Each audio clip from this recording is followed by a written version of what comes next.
saludamos a la audiencia de estudiantes, académicos y autoridades, tanto de nuestra facultad como de la sede, y le damos la más cordial bienvenida a nuestro encuentro hoy, ¿ya? Que contamos con la presencia de dos grandes mujeres, representantes activas del mundo de la cultura y la ciencia, Malucha Pinto y Cristina Dorador, que se incorporará en un ratito más, ambas de amplia trayectoria. Y bueno, quiero que le brindemos un gran aplauso a Malucha Pinto. ¿Ya?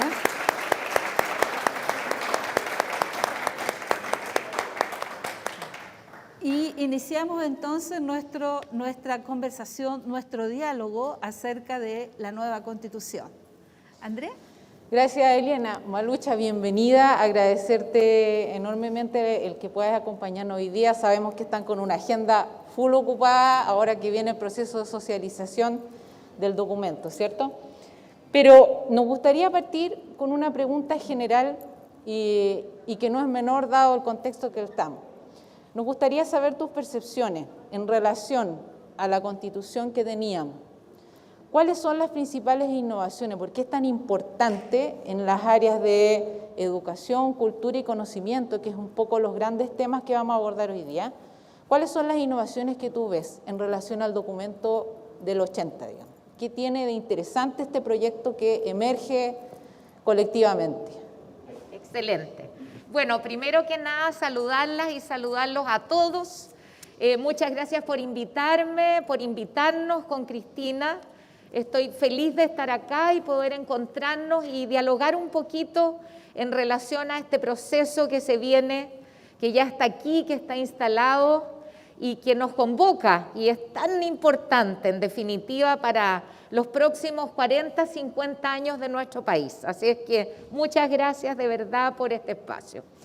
En relación a lo que tú planteas, hay muchas innovaciones absolutas en relación al mundo de las culturas, de los derechos digitales, de las comunicaciones, de los conocimientos, de la ciencia en la nueva Constitución.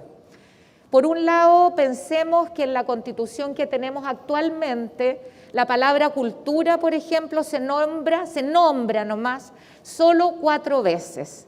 Y se nombra de manera completamente desperdigada en distintos espacios, sin ninguna relevancia en concreto. En esta nueva Constitución hay un robusto catálogo de derechos culturales, por un lado, derechos digitales que no existían. Bueno, hay que reconocer que tampoco podían existir porque para los 80 no había mundo digital, en definitiva, y se han ido haciendo algunas leyes en relación al tema digital en el Congreso. Sin embargo, hoy día está en el espacio constitucional justamente.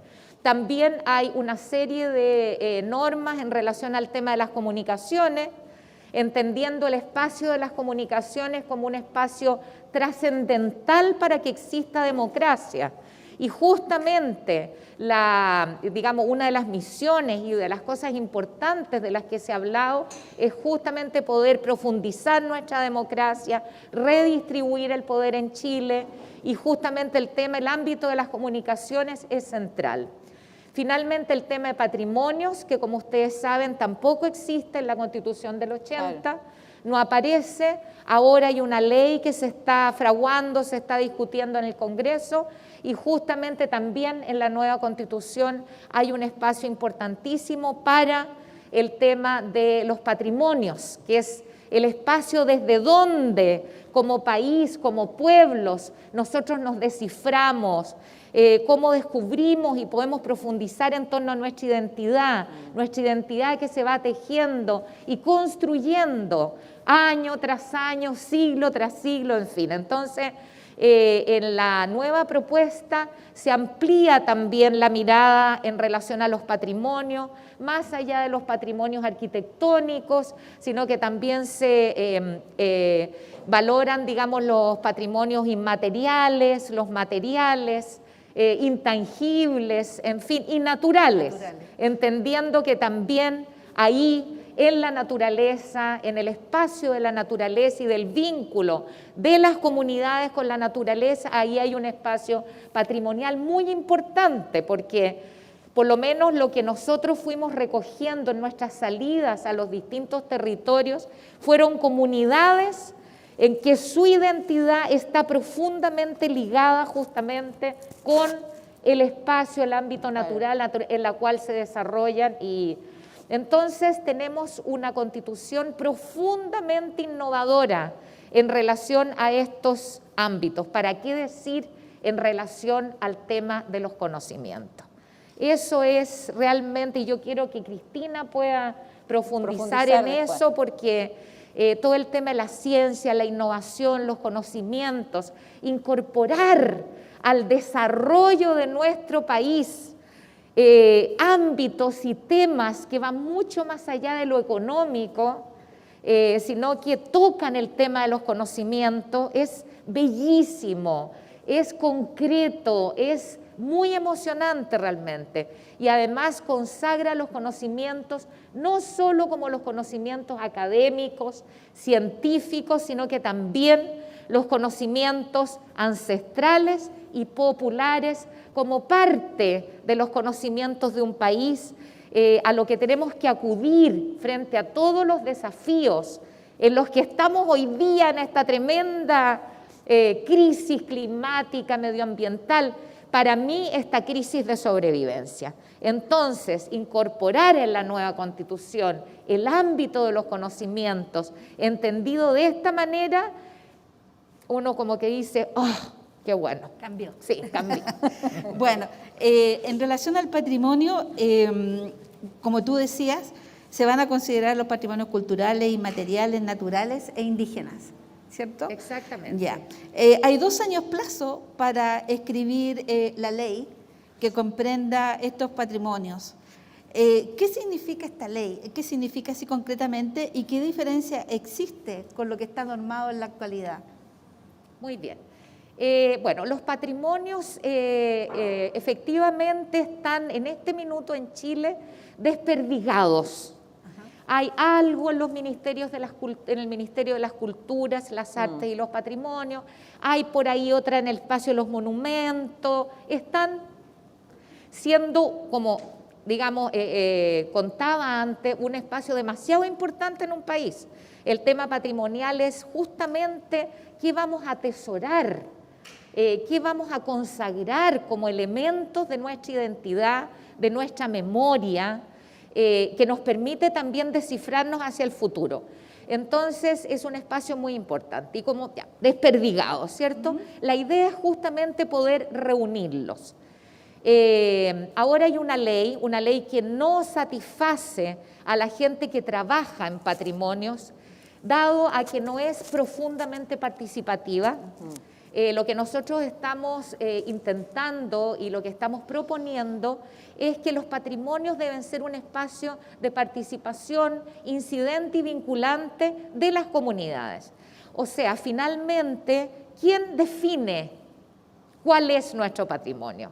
¿Será un comité de expertos, una vez más, que en ese mundo límbico de la moneda, en algunas comisiones secretas, se define todo finalmente? Entonces, justamente lo que abre la nueva Constitución es que estos patrimonios sean definidos de manera participativa por las comunidades, por los pueblos indígenas, y esa es una gran innovación. Esa era otra pregunta. ¿Quién va a estar a cargo de definir lo que es el patrimonio? ¿Va a ser participativo entonces de acuerdo a lo que tú defines? Exacto, participativo e incorpora, súper importante, lo que hablo, patrimonios naturales, indígenas, materiales e inmateriales. Eso son las innovaciones. Ahora, ¿quién lo va a definir? Hay una, el legislador, ¿cómo legisla finalmente, cierto? Tenemos por un lado la nueva Constitución que abrirá puertas a determinadas leyes, a unas sí, a otras no. O sea, la Constitución es una gran orientadora, un gran cuerpo, digamos, de leyes que orienta las políticas públicas, etc. Pero también está la historia de la ley en la Constitución y que no es menor.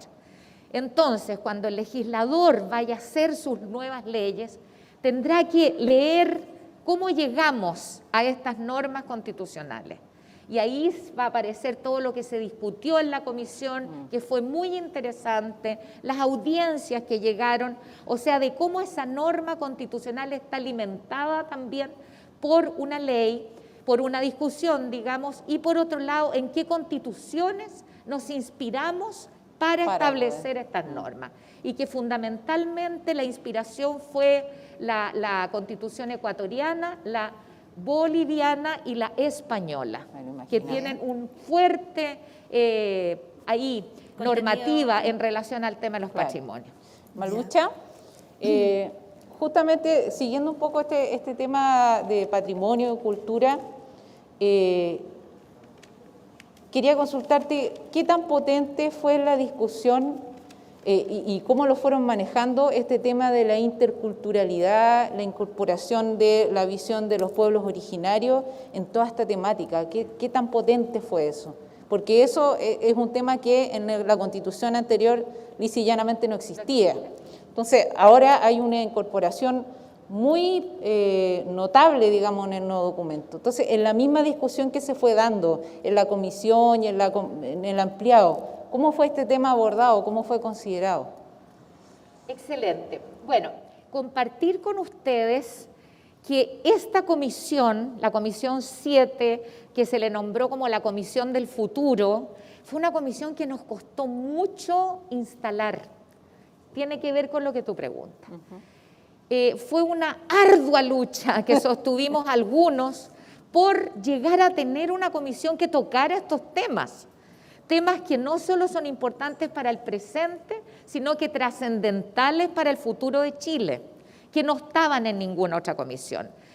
Costaba mucho que el resto de los constituyentes pudiera dimensionar y entender de qué estábamos hablando. O sea, eso costó muchísimo.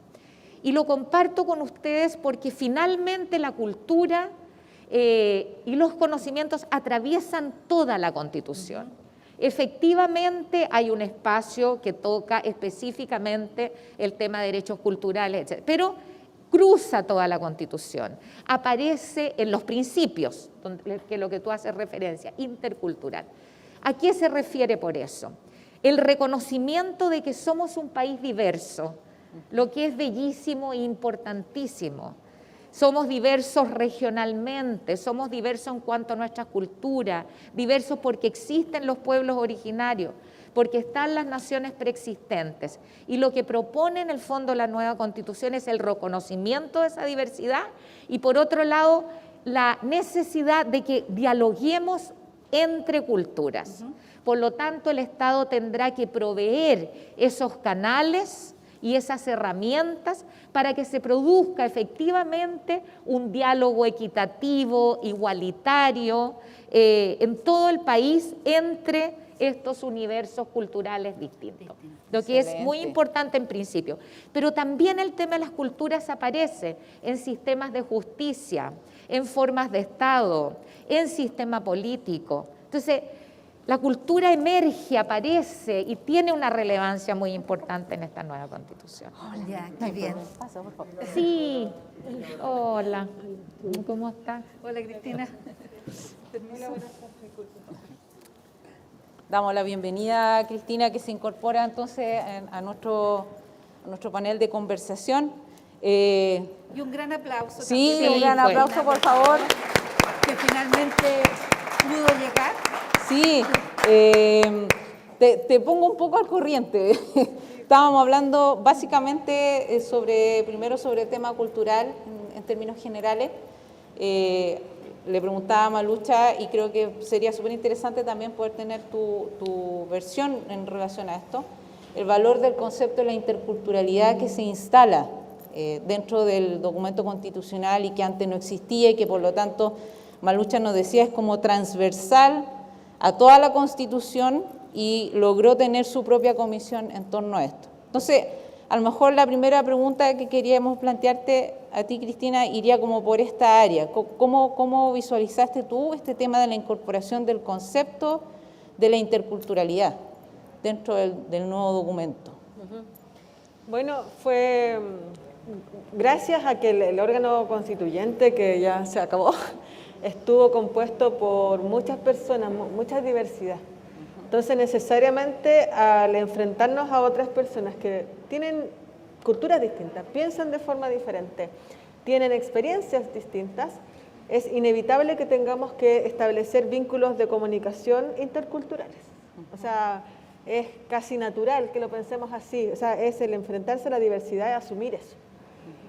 Por lo mismo fue tan importante también la participación de los pueblos originarios, porque también el diálogo que se hizo ahí es un diálogo netamente intercultural. Claro. O sea, entender la educación, entender la salud desde otras perspectivas y otras formas. Y nosotros también en nuestra comisión lo abordamos concretamente a través de un concepto que le dimos muchas vueltas de la justicia epistémica o justicia de saberes. Entonces, eso también son diálogos interculturales y por eso queda escrito en la Constitución, porque es muy importante para abordar justamente estos desafíos de inclusión. Claro. Cómo incorporamos o reconocemos a todas las personas que existen y que viven en el país sin considerar, ¿cierto?, sus culturas es casi imposible, ¿no? Por eso se establece explícitamente la interculturalidad. Claro.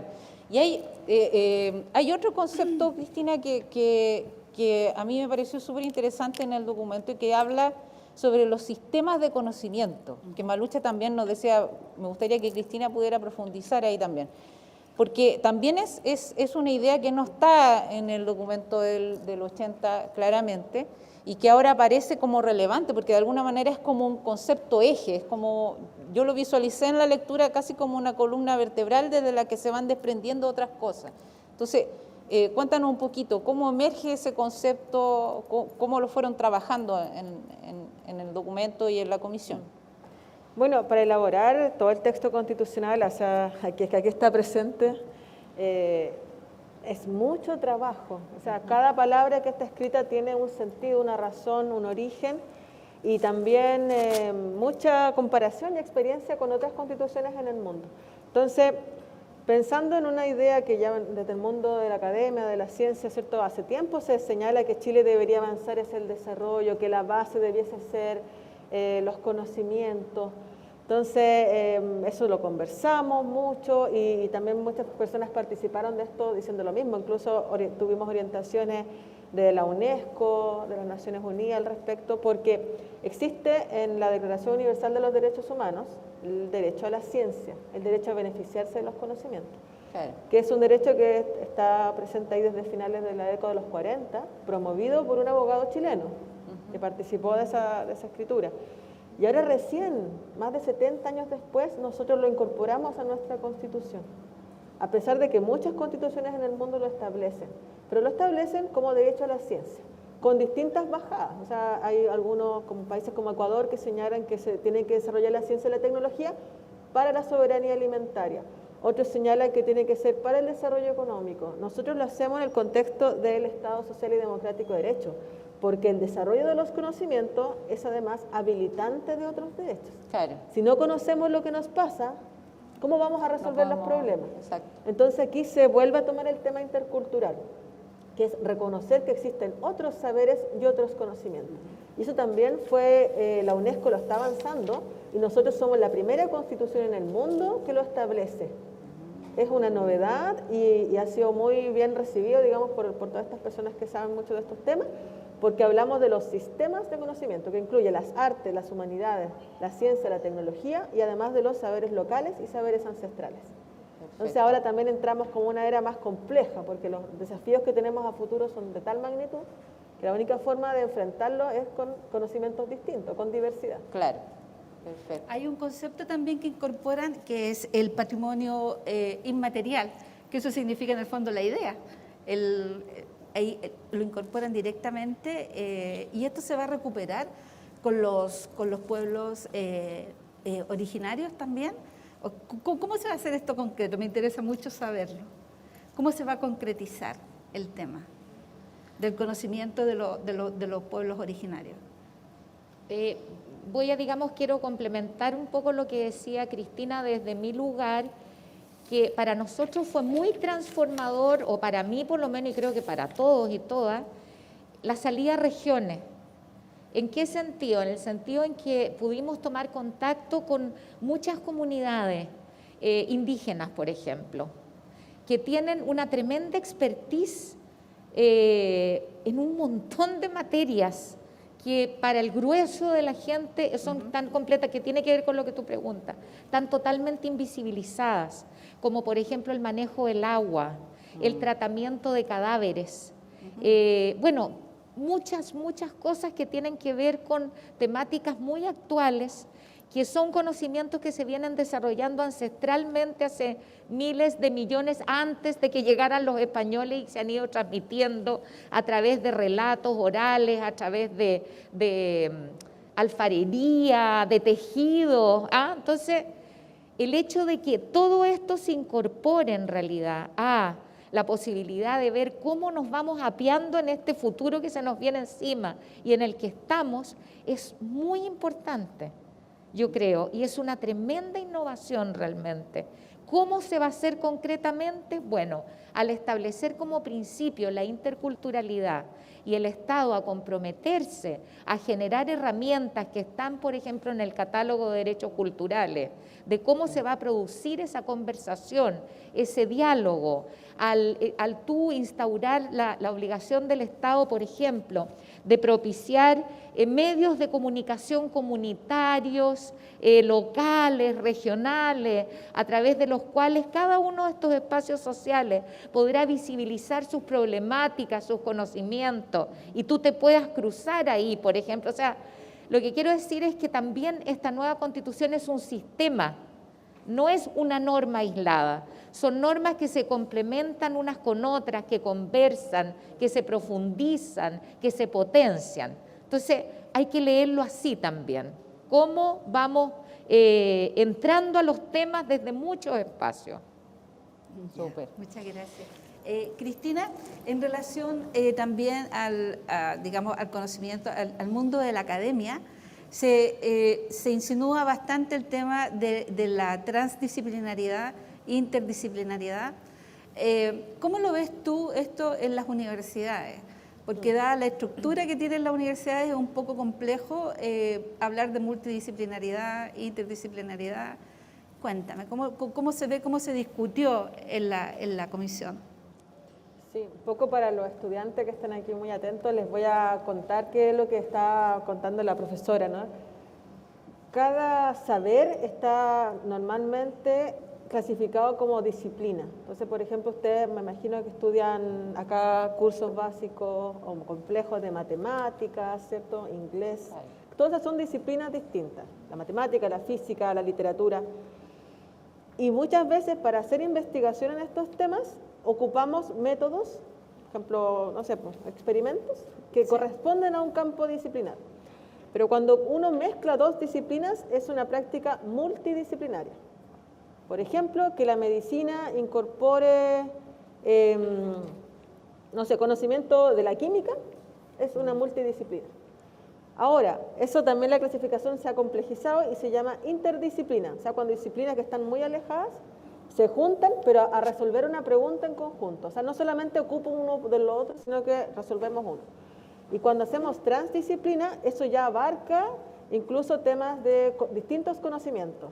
Por ejemplo, si es que pensamos en una salud, como está en la Constitución, un sistema nacional de salud, pero también incorpora los saberes locales de los pueblos originarios, ese es un ejercicio transdisciplinar, porque nos abrimos a otros tipos de conocimiento. Entonces, lo que las universidades ahora, no solo con la Constitución, en general en el mundo, están avanzando es a hacer no tan carreras no tan específicas, tan expertas. Tan especializadas. Especializadas, porque finalmente, de nuevo, el tema de los desafíos.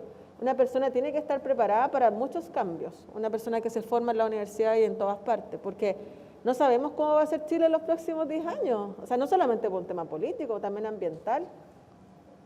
Ahora está lloviendo, puede que pare la lluvia y no llueva más en 10 años, no sé, son cosas que están ahí ocurriendo por la crisis climática.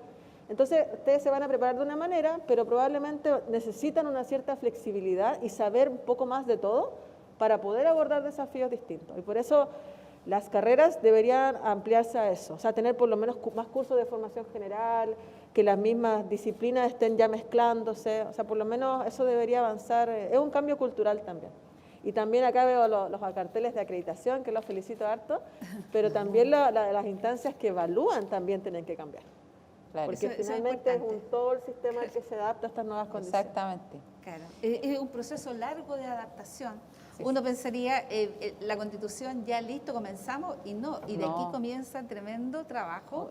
Son para cambios ir- culturales. Culturales, Los son cambios culturales toman para tiempo. ir democratizando también en realidad todas las instancias. Claro. Oye, y además es súper importante, o sea, lo que dice la Cristina es clave, y nosotros vivimos un año en un laboratorio, porque esto ocurrió. Esta nueva Constitución está escrita de esa manera, en la cual en ese espacio nos juntamos personas de distintas disciplinas. Unos pusieron su mirada desde la ciencia, otros la pusieron desde las leyes, otros las pusieron desde la vida de una dueña de casa, desde un saber popular, desde los saberes ancestrales, desde el arte. Entonces, aquí hay una complicidad, aquí conspiraron muchas disciplinas, muchos saberes en beneficio de Chile, al servicio de Chile, su futuro, su presente. Entonces, ya hay una experiencia de cómo eso ocurre, concretamente, ¿no? Sí. Estimada, ahora me las quiero llevar justamente al tema de la educación superior. Una de las cosas que se consagra o que el documento postula tiene que ver con derechamente el tema del fin al lucro, ¿ya? ¿Cómo discutieron ese tema? Que es un tema no menor, es controversial. ¿Cómo visualizan ustedes el impacto que esto va a tener a largo plazo eventualmente en todo el sistema de la educación superior? Cualquiera de las dos que pueda, que quiera partir. A ver, lo que pasa es que el cambio también transformador que está ocurriendo, o que esperemos que ocurra con la convención, con la constitución, perdón, es pasar de un Estado que se llama subsidiario a un Estado social y democrático de derecho. Esto también, para que se entienda, finalmente la Constitución es un acuerdo, es el famoso acuerdo social, en que en este caso es la primera Constitución que se escribe de forma democrática en Chile, o sea, con representantes electas y electos. Antes había un grupo de personas que se juntaba en condiciones algunas veces, ¿cierto?, terribles, como fue durante la dictadura, a pensar lo que Chile necesita. Pero esa pregunta es súper compleja, porque si yo vivo en una cierta realidad, no conozco lo que le pasa a todo el país, claramente lo que yo piense no le va a servir a todo el mundo. Entonces ahí en la Constitución del 80 se establece esta idea de que el Estado en realidad solamente cuando es así un caso muy específico toma partido por la gente, y en realidad los derechos sociales son cubiertos también de forma privada. En ese esquema, que ya vimos lo que pasó, hubo un estallido social porque la gente finalmente no resultó para mucha gente, para la gran mayoría. O sea, las pensiones, el sistema de pensiones no garantizó pensiones dignas, las personas que se pensionan tienen pensiones muy bajas que ni siquiera les alcanza al día a día. O sea, hay un montón de ejemplos que podemos decir. Entonces, en el caso de la educación, ocurrió que también yo soy de la idea que tienen que existir distintas formas de establecimientos de educación. O sea, no. Si alguien quiere pagar un privado, fantástico. Pero que se garantice una excelente educación para todas las personas. Claro. O sea, que no sea un obstáculo no tener recursos para acceder a la educación. O sea, por eso es un derecho. Claro. Y también bajo unos ciertos pilares que están ahí descritos. En el caso de la educación superior, las innovaciones vienen en el sentido que también se reconoce un sistema de educación superior, donde están instituciones públicas, privadas, centros de formación técnica, institutos profesionales, y además se garantiza la gratuidad en la educación superior. Esto también para eliminar las brechas de acceso, porque es un gran problema en Chile. Depende mucho de un colegio donde uno estudió, a qué universidad va y qué carrera obtiene.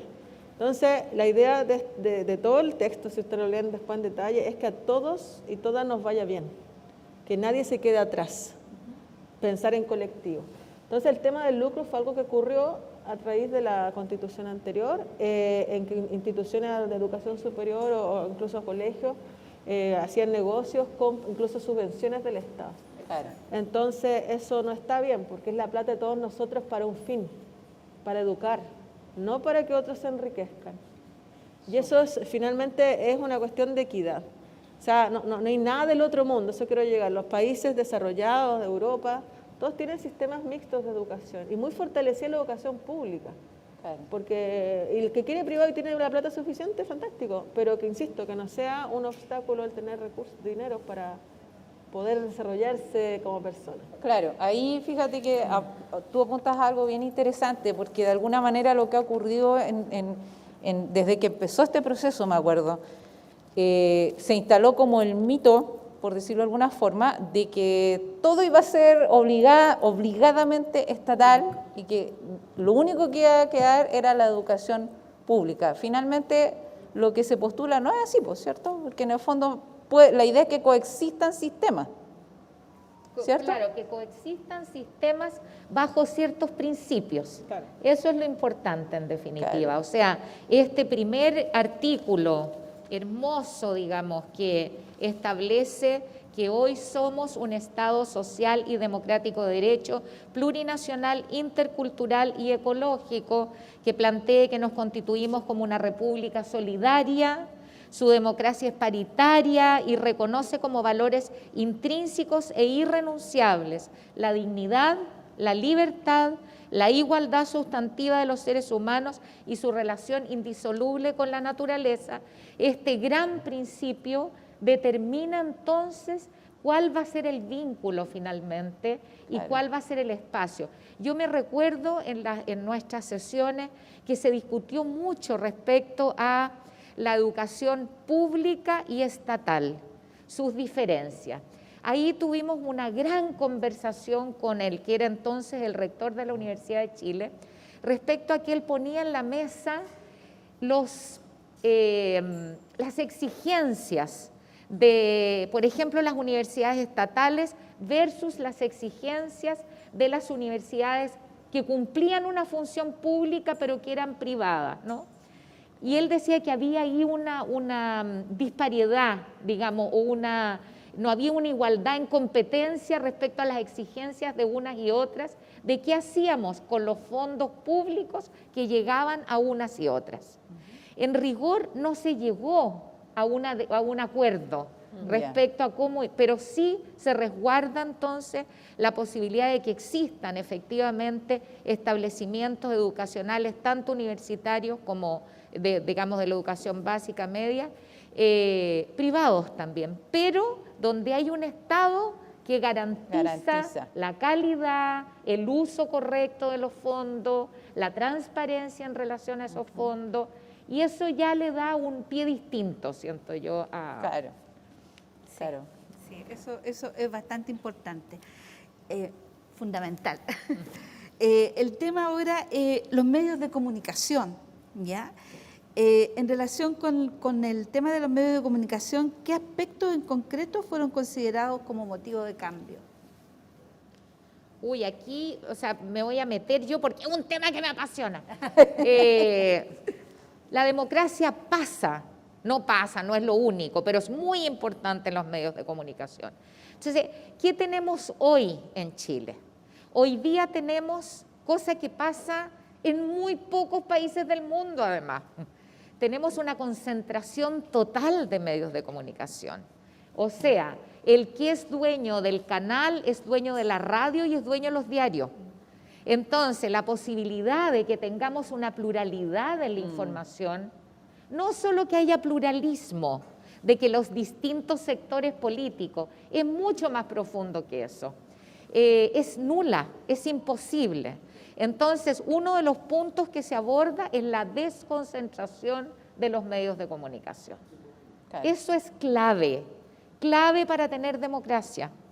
Por otro lado, también habla de un Estado que propicia medios de comunicación comunitarios, locales, Claro. regionales, públicos, lo que significa, por ejemplo, que un barrio podría tener un pequeño canal de televisión que visibiliza no solo un tipo de información, visibiliza relaciones, personas, cultura, Necesidades. sensibilidades, Claro. y eso a nivel local, regional.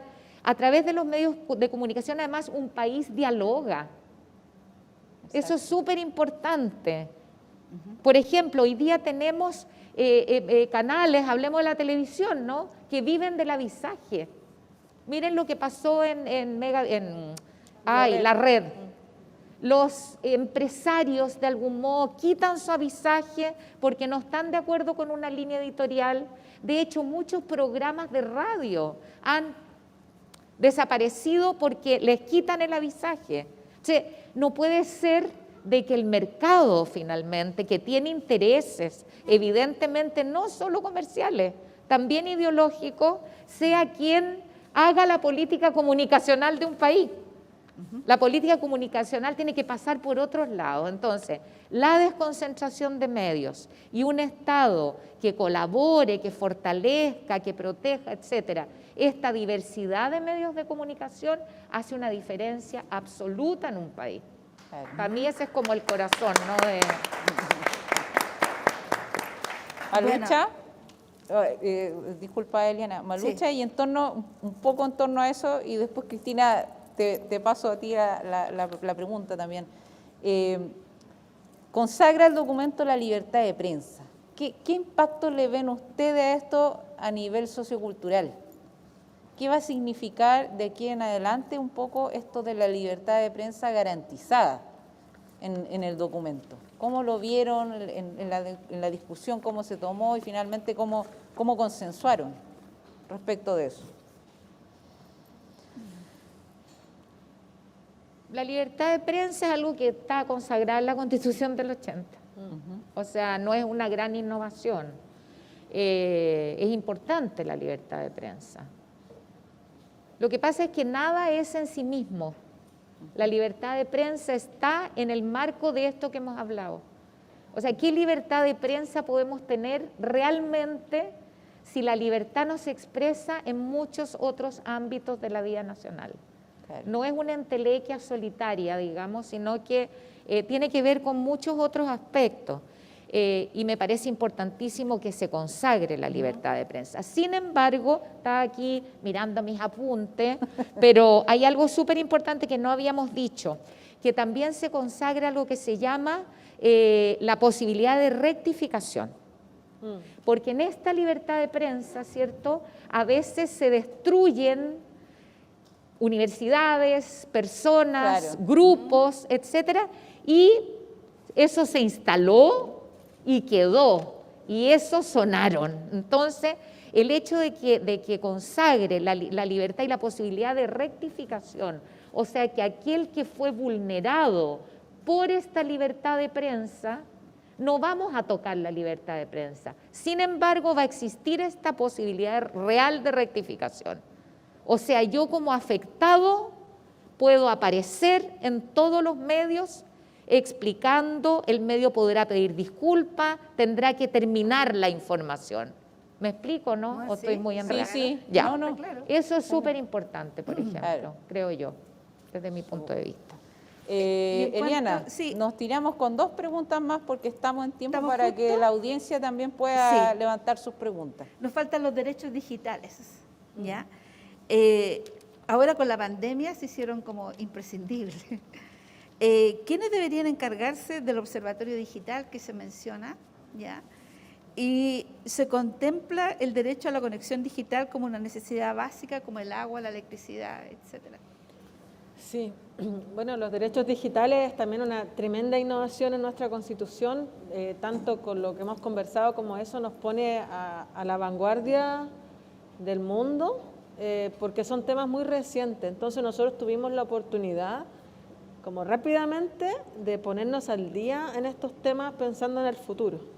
O sea, no vamos a tener que hacer otra Constitución en el corto plazo, esperemos, porque esto ya está incorporado, que son los derechos digitales.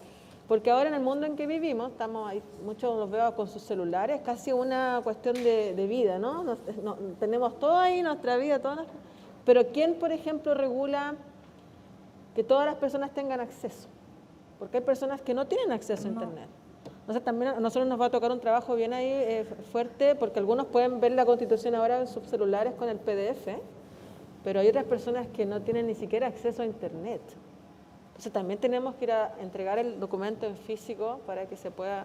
Y hay personas que no leen, y ahí empezamos toda las distintas intersecciones de acceso. Entonces, los derechos digitales, insisto, una tremenda innovación, fue impulsado por un convencional, Francisco Camaño, que le puso todo el corazón a esto, y también por la academia, también distintas personas que saben del tema.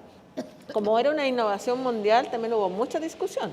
Mucha, porque cosas que se consideraban que eran muy importantes, pero finalmente el Pleno decía que no.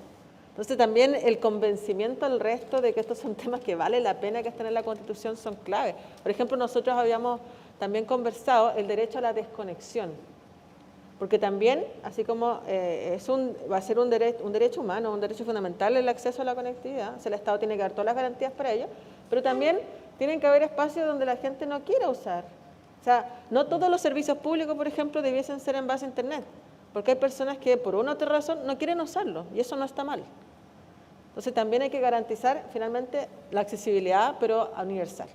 Y en la misma línea hay una norma que es muy interesante de modernización del Estado, que mandata al Estado a usar todas las herramientas y mecanismos que existan en ciencia y tecnología para mejorar los procesos públicos. Y ahí entonces deberíamos avanzar hacia un Estado también 2.0, no sé de qué número vamos, no solamente conectado, sino que también que dé buenos servicios a las personas.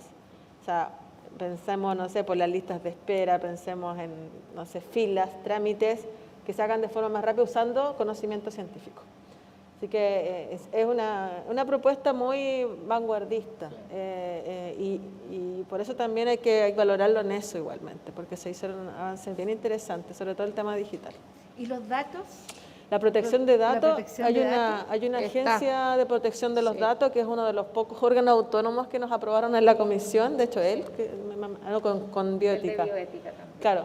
Es un órgano que va a funcionar dando todas las directrices para la protección de los datos personales, que es también un tema tremendo, porque ahora ya tenían una cuenta de Google en Gmail, Abre todo. estamos expuestos completamente a todo. Entonces incluso a veces uno no sabe, me imagino que a todos les ha pasado, que habla con una amiga de alguna marca de un producto y te aparece la publicidad. Sí, de inmediato. Esa es una cuestión tremenda, entonces también no tenemos casi control de aquello. Hay una ley, pero esto ya viene a un carácter mucho más superior que desde la Constitución. Claro. Y el observatorio, eso no quedó en la ley. ¿Quedó en la? En la ley. Va a la bajar ley. La ley. con política Ya. pública en el fondo, Sí. va a tener que ir bajando. Claro. Súper. Oye, y otra cosa importante que es, hay algunos derechos asociados también a la normativa, que es, por ejemplo, el derecho a la educación digital, porque es la educación digital tiene mucho más, o sea, no es solo aprender a usar el aparato o aprender a usar el computador, el teléfono, lo que sea. La educación digital es mucho más profunda, es entender también en qué consiste la comunicación digital, sus alcances, etcétera. La alfabetización. Exacta, la alfabetización se materializará a través de políticas públicas, planes y programas gratuitos.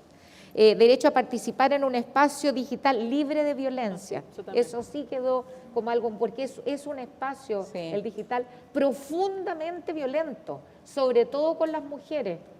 O sea, el nivel de violencia que se ejerce en contra de las mujeres, las disidencias sexuales, por ejemplo, los niños y niñas Sí. están pero Expuestos. sometidos y en tremendo riesgo a través del espacio digital. Y eso, por ejemplo, sí está en la nueva Constitución, que es muy importante.